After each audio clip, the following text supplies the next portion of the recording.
येत्या 7 तारखेला पुणे शहरामध्ये एक ऐतिहासिक क्षण होणार आहे। धरणं आंदोलन डॉक्टर बाबासाहेब आंबेडकर भवन हे पुण्यामध्ये होतं आहे आणि असणार आहे, परंतु त्याच्या बाजूला असणारी जागा ती भवनाच्या विस्तारीकरणासाठी 2000 साली पुणे महानगरपालिकेने मान्य करून घेतली होती। त्याचे पैसे देखील शासनाला भरले होते। 2016ला या सरकारने जातीवादी जिथे मनसुबा असणारे काही लोक आहेत, त्या मुख्यमंत्री असतील, त्यांचा धिक्कार आम्ही करतो। त्यांनी ते आरक्षण हटवलं।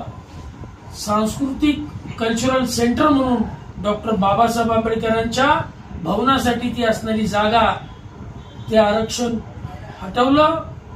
शेड्यूल कास्ट साठी असणारी जागा ते आरक्षण हटवलं आणि त्याला खासगी तत्वावर कोणत्या तरी बिल्डर व्यावसायिकाला व्यवसाय करण्यात येण्यासाठी 500 कोटीची जागा 28 कोटीला दिलेली आहे।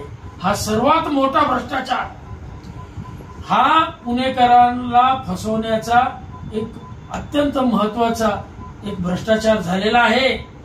तो भ्रष्टाचार हे आंबेडकर भवन विस्तारीकरण या नावाने आता उघडकीस येत आहे। येत्या 7 तारखेला सरकारला आम्ही जाब विचारणार आहोत। डॉक्टर बाबासाहेब आंबेडकर विस्तारीकरण कृती समितीच्या माध्यमातून तो मोर्चा आहे, ते आंदोलन आहे, ते धरणं आंदोलन आहे। सकाळी 10 वाजता महाराष्ट्र चौकातनं बाबासाहेबांना अभिवादन करणार आहोत आणि जिल्हाधिकारी कार्यालयाला माता रमाईला अभिवादन करणार आहोत आणि सरकारला जाब विचारणार की आमची हक्काची जागा, आमचं कल्चरल सेंटर, आमचं कल्चरल हेरिटेज ते डॉक्टर बाबासाहेब आंबेडकरांच्या नावाने मंजूर करण्यात आलं होतं, ती जागा तुम्ही दिली का?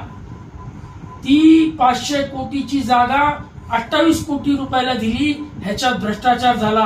ह्याच्यात कोण अधिकारी सहभागी आहेत, कोण मंत्री सहभागी आहे, कोण मुख्यमंत्री सहभागी आहेत, त्या सर्वांची यादी आम्ही तिथं जाहीर करणार आहोत। तर माझी विनंती आहे समस्त भीमसैनिकांना, ते कुठल्या समाजाचे असतील, कुठल्या पक्षाचे असतील, परंतु ते बाबासाहेब आंबेडकरांना मानणारे आहेत, बाबासाहेब आंबेडकरांना इमानी राहणारे आहेत, त्या लोकांना माझा जाहीर आव्हान आहे आणि कळकळीची विनंती आहे की अब नहीं तो कब नहीं, उगार मुठ हो एकजूट। मी जाहीर आव्हान करतो की येत्या 7 तारखेला सर्वांनी माल धक्का चौक डॉक्टर आंबेडकर बाबासाहेब आंबेडकर यांच्या भवनापाशी उपस्थित राहा आणि धरणं आंदोलनाला पाठिंबा देण्यासाठी समस्त भीमानुयांनी कलेक्टर ऑफिस येथे त्या धरणं आंदोलनामध्ये सामील व्हा।